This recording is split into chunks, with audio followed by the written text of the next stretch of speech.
장 1절에서 11절 말씀, 이 말씀을 한 절씩 교독하겠습니다. 갈라디아서 4장 1절에서 11절 말씀입니다. 내가 또 말하노니 유업을 이을 자가 모든 것의 주인이나 어렸을 동안에는 종과 다름이 없어서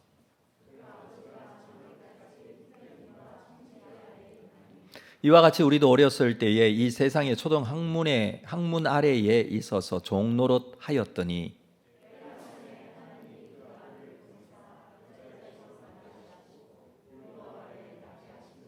율법 아래에 있는 자들을 속량하시고 우리로 아들의 명분을 얻게 하려 하심이라.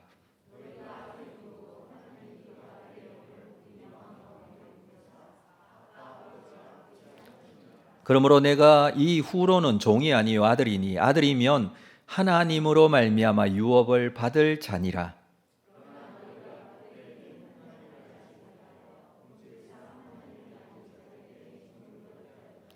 이제는 너희가 하나님을 알 뿐 아니라 더욱이 하나님이 아신 바 되었거늘 어찌하여 다시 약하고 천박한 초등 학문으로 돌아가서 다시 그들에게 종노릇 하려 하느냐. 함께 읽습니다. 내가 너희를 위하여 수고한 것이 헛될까 두려워하노라. 할렐루야. 주님의 이름으로 환영하고 축복합니다. 오늘도 기도로 승리하시는 여러분 되시기를 주의 이름으로 축복합니다. 우리 앞뒤 좌우로 인사할까요? 기도로 승리합시다. 이렇게 한번 인사하겠습니다. 우리 오늘 읽었던 말씀에 우리 갈라디아서 말씀 계속 보고 있는데 4장 11절에 보면 내가 너희를 위하여 수고한 것이 헛될까 두려워한다. 지금까지 갈라디아 지역의 교회들을 세우고 참 여러 가지 어려움과 또 생명의 위협까지 당하면서 복음을 전했던 바울, 그들을 위하여 수고한 것이 참 힘들고 어려운 것들이 많이 있었는데 이것이 헛되어 버릴까, 헛된 것이 될까 두려워한다 라고 하고 있습니다.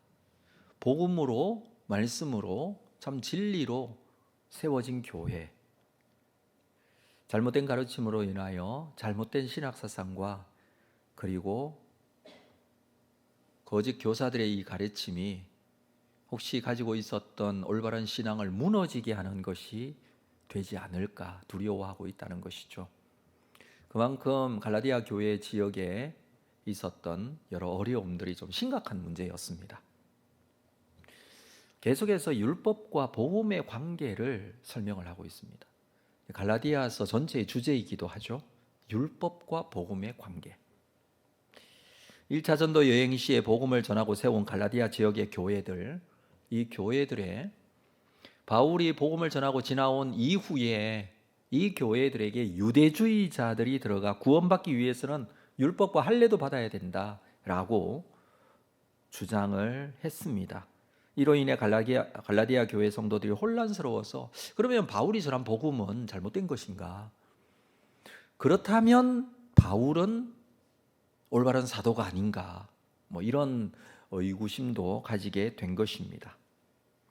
그래서 바울은 갈라디아서에서 율법과 복음의 관계를 설명하면서 구원은 율법에 있는 것이 아니다. 구원은 예수 그리스도께 있다. 우리는 그 예수 그리스도를 믿는 믿음으로 구원을 받는다라는 것을 반복해서 말합니다. 그것은 우리가 알고 있다라고 지나갈 수 있는 그런 내용이 아니라 상황에 따라서 우리도 이런 유혹과 잘못된 가르침에 잘못된 판단 기준에 넘어갈 수 있기 때문에 우리가 말씀을 보면서 우리 자신을 잘 돌아보아야 합니다. 우선 오늘 4장의 말씀을 좀 이해하기 위해서는 3장 말씀부터 좀 보아야 되는 3장 24절을 한번 볼까요? 여러분 3장 24절 말씀, 3장 바로 앞에 있는 내용입니다. 같이 한번 읽겠습니다. 시작. 이같이 율법이 우리를 그리스도께로 인도하는 초등교사가 되어 우리로 하여금 믿음으로 말미암아 의롭다함을 얻게 하려 함이라. 율법은 초등교사가 되어서 우리를 그리스도께로 인도하여 준다라고 합니다. 무엇이? 율법이. 뭐가 돼요? 초등교사가 돼요. 누구에게로? 예수께로 인도하여 주는, 그래서 우리로 믿음으로 말미암아 의롭다함을 얻게 하려 한다라는 것이죠. 그래서 율법은 우리가 우리의 죄인됨을 너무나 잘 알게 해주는 기능을 가집니다. 우리가 죄인임을 너무나 잘 깨닫게 해주는 기준이 율법이다라고 말합니다. 그래서 우리가 이런 죄인임을 깨닫고 죄인에게 꼭 필요한 예수 그리스도를 믿는 믿음으로 안내하는 기능을 하죠. 죄인이지만, 율법에 비추어 보니까 죄인이지만 예수를 믿음으로 의롭게 되었다. 그래서 율법은 예수께로 인도하는 초등교사. 여러분들이 꼭 기억하셔야 돼요. 율법은 예수께로 인도하는 초등교사. 헬라어로는 파이다고고스. 한번 해볼까요? 파이다고고스. 시작. 뭔가 좀 느낌이, 파이스라는 아이, 어린 아이라는 뜻과 그리고 아고라는 인도하다, 이 두 단어의 합성어입니다. 그러니까 어린 아이를 인도하는 그런 의미를 가지고 있는데, 갈라디아뿐만 아니라 당시 1세기 그리스 로마 시대 당시에는 이런 교사들이 귀족들의 가정에 꼭 있었습니다. 가정교사예요. 근데 이 가정교사를 누가 주로 했냐 하면 노예들이 했어요. 어떤 노예들이냐 하면 똑똑하고 공부 많이 한, 전쟁에서 포로로 잡혀온 그런 유명인이나 공부 많이 한 사람이나 이런 사람들이 노예가 되잖아요. 포로로 잡혀왔으니까. 그래서 이런 사람들을 가정교사로 두는 경우들이 많이 있었습니다. 이 사람들을 파이다고고스라고 했습니다. 주인의 아들을 보살피고 양육하는 일을 감당을 했죠. 율법이라는 것이 어린아이 혹은 미성년자에게 꼭 필요한 파이다고고스와 같이 예수 그리스도에게로 인도하는 역할을 이 율법이 했다라는 거예요. 그래서 율법이 파이다고고스다라고 합니다. 그렇지만 아이가 장성한 후에는 더 이상 이 초등교사인 노예는 필요하지 않습니다. 자라고 나서는, 어릴 때 가정교사지 자라고 나서는 필요가 없죠. 신분적으로 너무나 차이가 나요. 주인의 아들은 주인의 아들이에요. 귀족이에요. 그런데 초등교사는 노예예요. 그런데 아이를 양육할 때는 아무리 노예지만 아이를 양육합니다. 가르칩니다. 그렇죠? 그럼 이 아이는 그 내용을 들어야 돼요. 초등교사예요. 그런데 아이가 장성했어요. 자랐어요. 그러고 나서는 더 이상 이 초등교사 아래에 있는 아들이 아니에요. 자, 25절을 볼까요? 3장 25절. 믿음이 온 후로는 우리가 초등교사 아래에 있지 않다라고 합니다. 믿음이 왔어요. 그전에 율법이 있었죠. 그런데 이제는 믿음이 왔어요. 이 믿음이 왔다라는 표현은 예수 그리스도께서 우리를 위하여 십자가에 죽으셔서 나의 모든 죄를 해결해 주셨다라는 의미이죠. 그래서 우리는 더 이상 초등교사 아래에 있지 않아요. 26절. 너희가 다 믿음으로 말미암아 그리스도 예수 안에서 하나님의 아들이 되었다. 너희가 뭐가 되었다고 하느냐 하면 하나님의 아들이 되었다라는 거예요. 자, 너희가 믿음으로 하나님의 아들이 되었어요. 그렇습니까? 여러분, 우리가 하나님의 자녀가 된 것을 믿으십니까? 믿음으로 말미암아 우리의 신분은 하나님의 아들이에요. 로마서에서는 이걸 양자라고 하지만 양자와 친아들과 그때 당시의 자격에 있어서는 차이가 없었어요. 그래서 아들이라고 그냥 표현을 하고 있죠. 아들, 헬라어로는 휘오스. 근데 이 휘오스라는 아들의 개념에는 뭐가 포함되어 있냐 하면 상속자라는 개념이 포함되어 있어요. 아들 하면은 좀 아버지가 닮았겠구나 이렇게 생각할 수도 있잖아요. 그런데 그때 당시에 아들이라는 이 단어를 쓰면 그 아버지의 재산을 상속받는 상속자구나 라고 생각을 했다고요. 그래서 29절을 볼까요? 3장 29절. 너희가 그리스도의 것이면 곧 아브라함의 자손이요 약속대로 무엇을 잇는다고요? 유업을 잇는다고요. 상속자라는 것은 재산만 받는 게 아니에요. 그 가정의 모든 전통과, 그렇죠? 그 모든 그 가정의 혈육, 그렇죠? 이 가문을 이어가는 상속인이 이걸 유업을 잇는다 이렇게 말합니다. 자, 그러면 우리가 하나님의 아들이 되었다 그랬어요. 아들이라는 상속의 개념이 있다고 그랬죠. 그러면 우리가 하나님의 아들이 되었다라는 것은 무엇을 유업으로 받습니까? 하나님의 것을 유업으로 받아요. 그게 상속자예요. 우리가 하나님의 아들이면서 상속자가 된 거예요.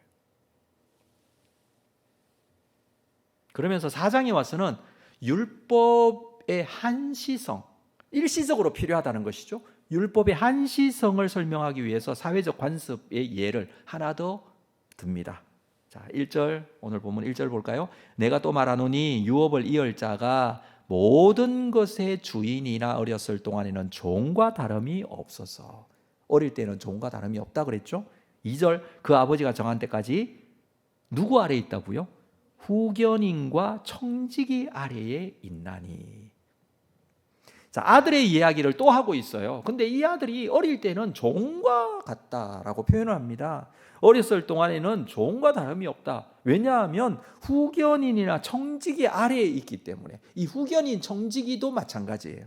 그러니까 앞에서는 3장에서는 초등교사 이야기를 했죠. 아이를 교육과 관련해서 설명을 하는 그런 설명법이었는데, 초등교사가 있어서 파이다고고스 라는 이 초등교사가 있었는데, 이 초등교사가 교육과 관련하여서 아이를 양육했다면, 여기서 말하는 후견인, 청지기, 이들은 주인집 아들의 재산 상속과 관련이 있는 내용입니다. 당시의 유언이나 재산 상속은 당시 사람들의 사회적인 관심거리였어요. 굉장한 초미의 관심이었죠.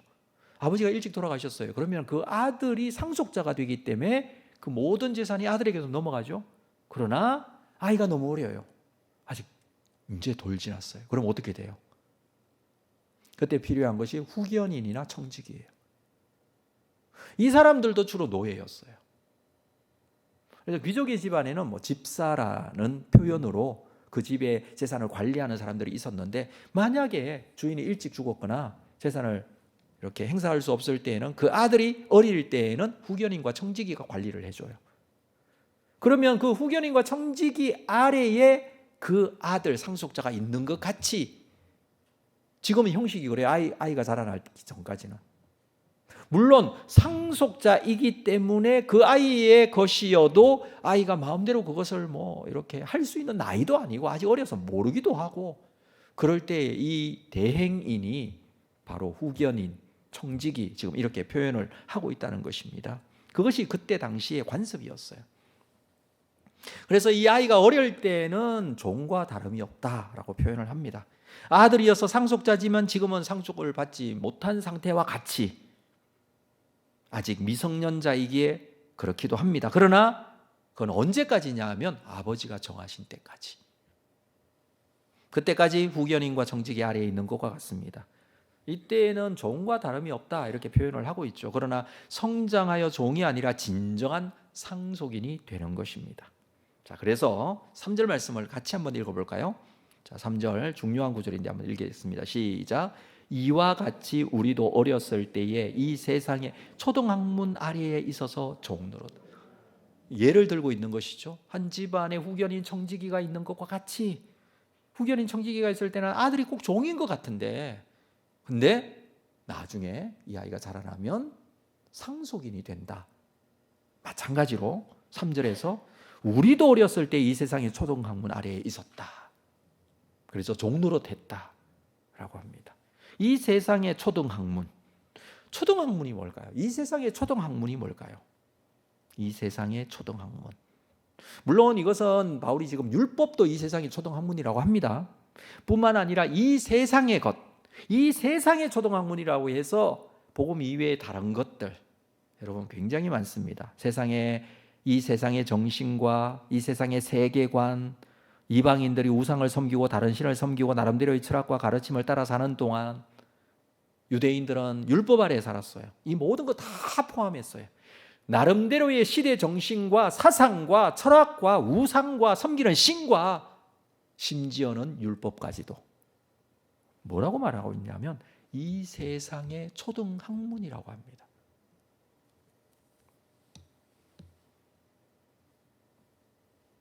유대인이나 이방인이 그리스도 이전에 따르던 모든 원리, 가르침, 가치 기준, 초등학문이라는 거예요. 왜 그렇습니까? 자, 그것은 세상의 가치관이, 이 세상의 가치관이, 이 초등학문이 가지고 있는 가치관이 인간 개인이 가지고 있는 능력, 자랑, 소유, 자신을 주장하는 이런 것들로 내세우는 가치관이에요. 자기 소유와 자기의 능력과 자기의 열심을 내세우는 가치관이에요. 여러분, 세상의 모든 종교가 다 행위 종교예요. 어떻게 해서든지 열심히 자기 자신을 종교적 열심 아래 놓는 거죠. 그래서 거의 대부분의 종교는 열심을 가지고 있어요. 열심히 뭔가를 해야 돼요. 종교적인 순례를 하든지, 종교 열심히 지켜야 될 규례를 잘 지키든지, 개인적인 능력에 따라서 평가되어지는 세상의 가치관, 이것을 여기서는 이 세상의 초등학문이라고 표현합니다. 심지어는 율법도 그렇다라고 말하는 거예요. 마찬가지죠. 율법도 정말 열심히 잘 지켜서, 그렇잖아요. 열심히 율법을 지켜서 뭔가 하나님 앞에 율법을 잘 지켜서 자기가 구원받은 하나님의 백성이 되는 것처럼 그렇게 여기기 때문에 이것을 이 세상의 초등학문 아래의 종로로 하였다, 이렇게 표현을 합니다. 유대인 한민족이 다스리는 원리가 사실은 율법이었습니다. 그래서 단지 그리스도의 복음을 위한 준비 단계에 불과한 것이었죠. 율법은 다가 아니에요. 그래서 그때에 예수 그리스도 믿음이 오기 전까지 기능을 했던 게 율법인데, 그 율법이 가지고 있는 기능은 예수 그리스도께로 인도하는 기능이다라고 지금까지 설명을 합니다. 그러나 4절 볼까요? 때가 참해. 자, 이런 세상의 초등학문 아래에 있는 모든 종교와 사상과 율법까지도 때가 참해. 하나님이 그 아들을 보내십니다. 여자에게서 나게 하십니다. 그것도 율법 아래에 나게 하셨죠. 예수 그리스도의 태어나심을 보면 율법 아래에 나셨죠. 여러분, 누가복음 우리가 앞쪽에 1장 2장에서 본 바와 같이 예수 그리스도의 출생에는 율법 아래에, 율법에 순종하는 모습들을 그대로 보여주고 계세요. 율법 아래에 나게 하신 것은 5절, 율법 아래에 있는 자들을 속량하시고 우리로 아들의 명분을 얻게 하려고, 두 가지 설명합니다. 율법 아래에 있는 자들을 속량하게 하시려고, 그리고 우리로 아들의 명분을 얻게 하시려고. 때가 차서 예수 그리스도께서 오신 거예요. 다시 한번 복음을 그렇게 말해주고 있습니다. 예수 그리스도께서는 율법 아래 나셔서 율법에 속한 자들도 속량하시고 우리 모두를 하나님의 아들이라는 이 신분을 갖게 하기 위하여서 하나님께서 여자의 몸에서 나게 하셨습니다. 그 아들의 나심이 우연한 사건이 아니라 하나님의 계획하심이었다는 거죠. 그 계획이 하나님의 때가 되어서, 하나님의 때가 됨으로 인해서 예수 그리스도께서 오셨다라고 강조를 하고 있습니다.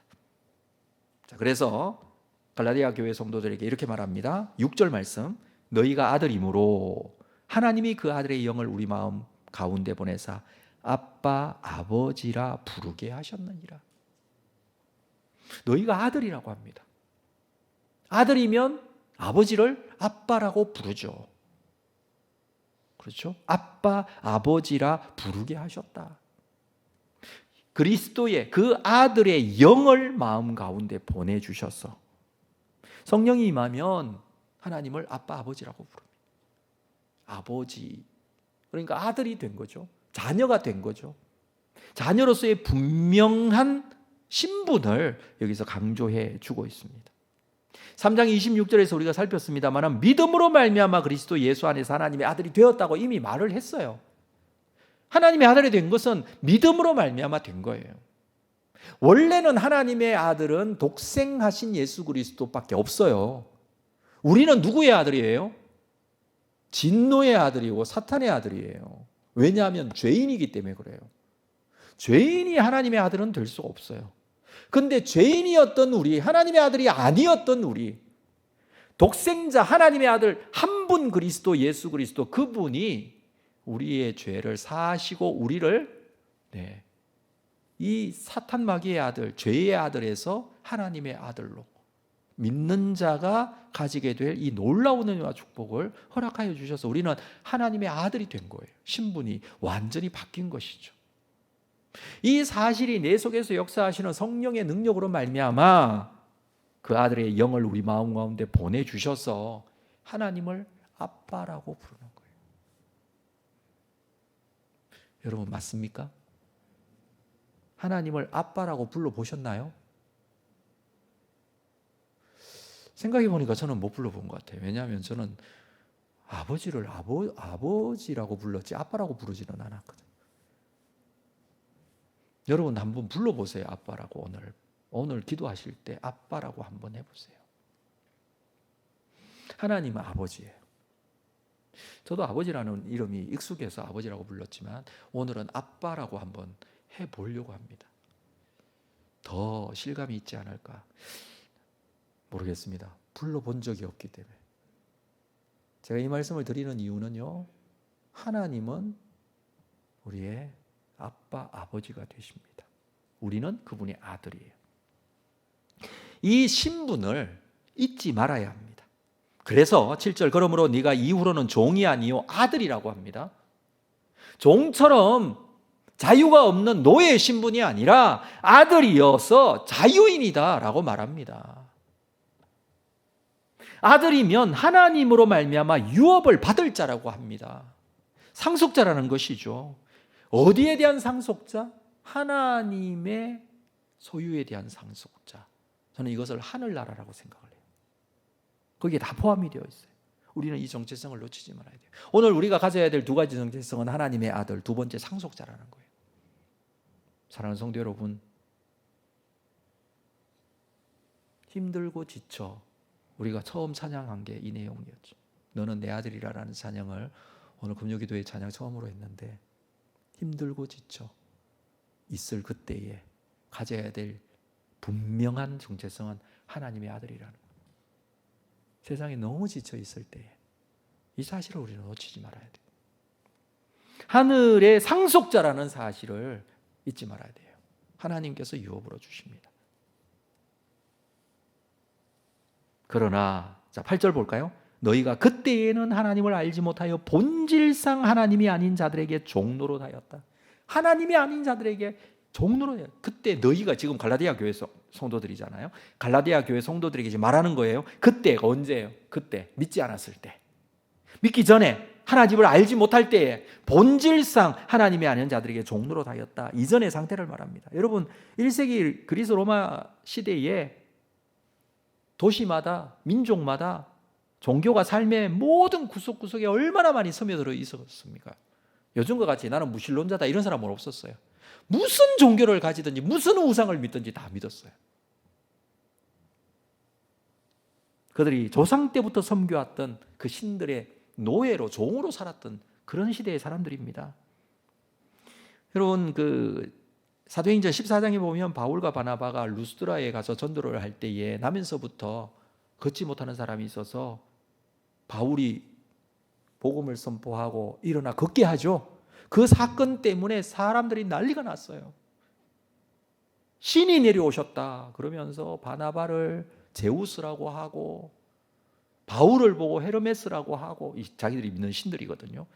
와서 그 제우스 신당의 제사장들이 와서 이 두 사람에게 막 짐승을 잡고 제사를 막 지내면서 막 절하려고 하고 이 난리가 났어요. 그때 사람들한테 뛰어들면서 옷을 찢으면서 우리는 신이 아니라고 사람이라고 막 그러면서 하나님의 복음을 전하잖아요. 그러니까 이때 시대의 동네에는 다 그런 그 시대의 그 지역마다 이런 신들을 믿고 있었다는 거예요. 그때가 바로 하나님이 아닌 자들에게 종노릇 하였다 이렇게 표현을 하고 있습니다. 이런 곳에 전도하여 예수 그리스도를 믿음으로 말미암아 구원받아 하나님의 자녀가 되게 하였다라고 지금 이 실제적으로 갈라디아 지역의 교회 성도들에게 이렇게 말하는 것이죠.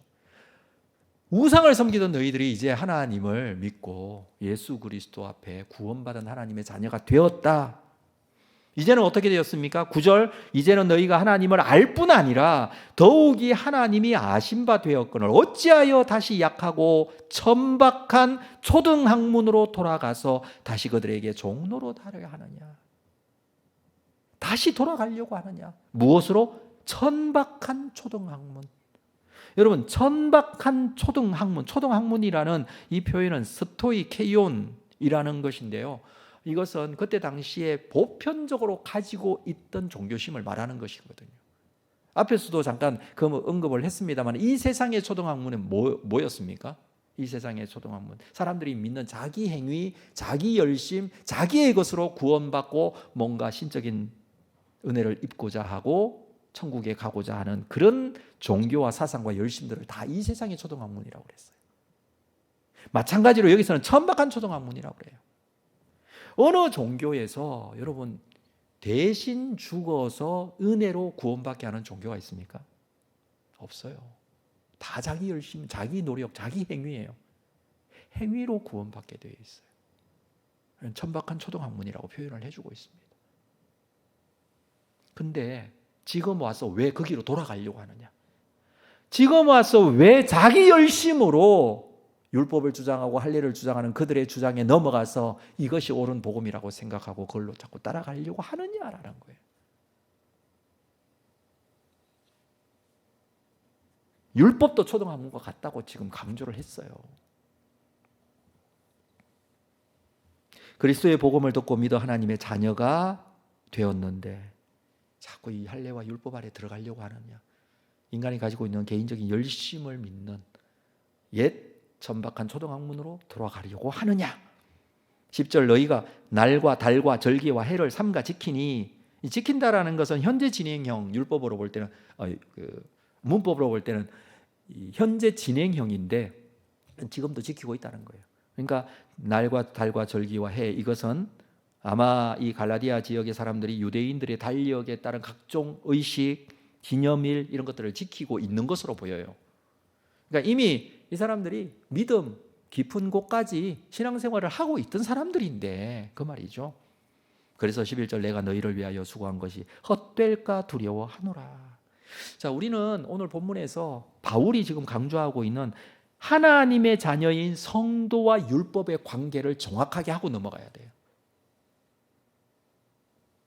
바울은 주인의 아들과 청지기 노예로 설명을 했죠. 그렇죠? 주인의 아들이 어릴 때에는 아버지가 정한 청지기 노예의 지시를 따르지만 장성한 후에는 청지기의 지배에서 벗어나 자유롭게 되어집니다. 이게 아들과 상속인의 특징이에요. 신분이 아들이기 때문에 그래요. 그렇습니다. 우리는 하나님의 아들이에요. 하나님의 아들이면서 하늘나라의 상속인들이에요. 무엇으로 말미암아? 믿음으로 말미암아. 이게 은혜의 종교잖아요. 은혜로 말미암아 그 말이에요. 근데 자꾸 이 천박한 초등학문인 자기의 행위를 강조하고 열심을 강조하고 인간이 가지고 있는 능력을 강조하는 것으로 돌아가려고 하느냐? 혹시 우리가 이런 신앙을 자꾸 추구하고 있지는 않습니까, 여러분? 그 은혜에 감사하면서 우리의 신앙생활을 하고 있는 것이 아니라 뭔가 인간이 가지고 있는 능력을 중요하게 생각하고 그 사람의 열심이, 그 사람의 헌신과 충성과 이런 것들이 어떤 신앙의 기준이 되고, 사실 이런 것들은 감사의 헌신으로 나타나야 할 그 이후의 삶의 모습인데 이런 것들이 자꾸 신앙의 기준이 되고 그렇게 되지 않는 사람들을 평가하고 판단하고 정죄하고 이렇게 하고 있지는 않느냐라는 거예요. 많은 부분에 있어서 자꾸 이 천박한 초등학문으로 돌아가려고 하는 경향이 있어요.